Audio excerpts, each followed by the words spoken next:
Hello చిచ్చా నమస్తే. మార్కెట్కి వెళ్ళిన చేపలు తెచ్చిన ఇంటికి వచ్చి డ్రెస్సింగ్ చేసిన డ్రెస్సింగ్ చేసిన చేపల్ని నీట్గా కోసుకొని ఉప్పేసి కడుక్కున్నా. గయ్యే ముక్కల్ని ఫ్రై చేస్తున్నాం. ఇక ఫ్రై ముక్కలు చూడు చిచ్చా ఎంత నీట్గా కలర్ వచ్చినాయి, మంచి కలర్ వచ్చింది. ఇక గదే నూనెలా అల్లం వెల్లిపాయ పేస్టు మిగతా మసాలాలు గిసాలాలు అన్నీ వేసుకొని మంచిగా కలేసుకోవాలి ఉండలు లేకుండా. ఈ వీడియో మీకు ఎట్లా అనిపించిందో కామెంట్లు అయితే చెప్పండి చిచ్చా. ఇక ఉండలు లేకుండా నీట్గా కలుపుకోవాలి.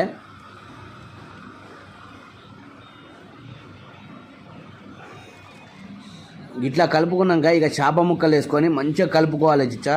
కలుపుకొని ఇక 2-3 గంటలు పక్కకు పెట్టుకోవాలి. చేప ముక్కలకు ఉప్పు కారం మసాలా అన్నీ నీట్గా పడతాయి. ఇక చల్లారినాక డబ్బాలు వేసుకోవడమే. చేపల పచ్చడి రెడీ చిచ్చా. ఈ వీడియో కనుక మీకు నచ్చినట్టయితే లైక్ కామెంట్ షేర్ చేయండి. మన ఛానల్ని సబ్స్క్రైబ్ చేసుకోండి చిచ్చా. మళ్ళీ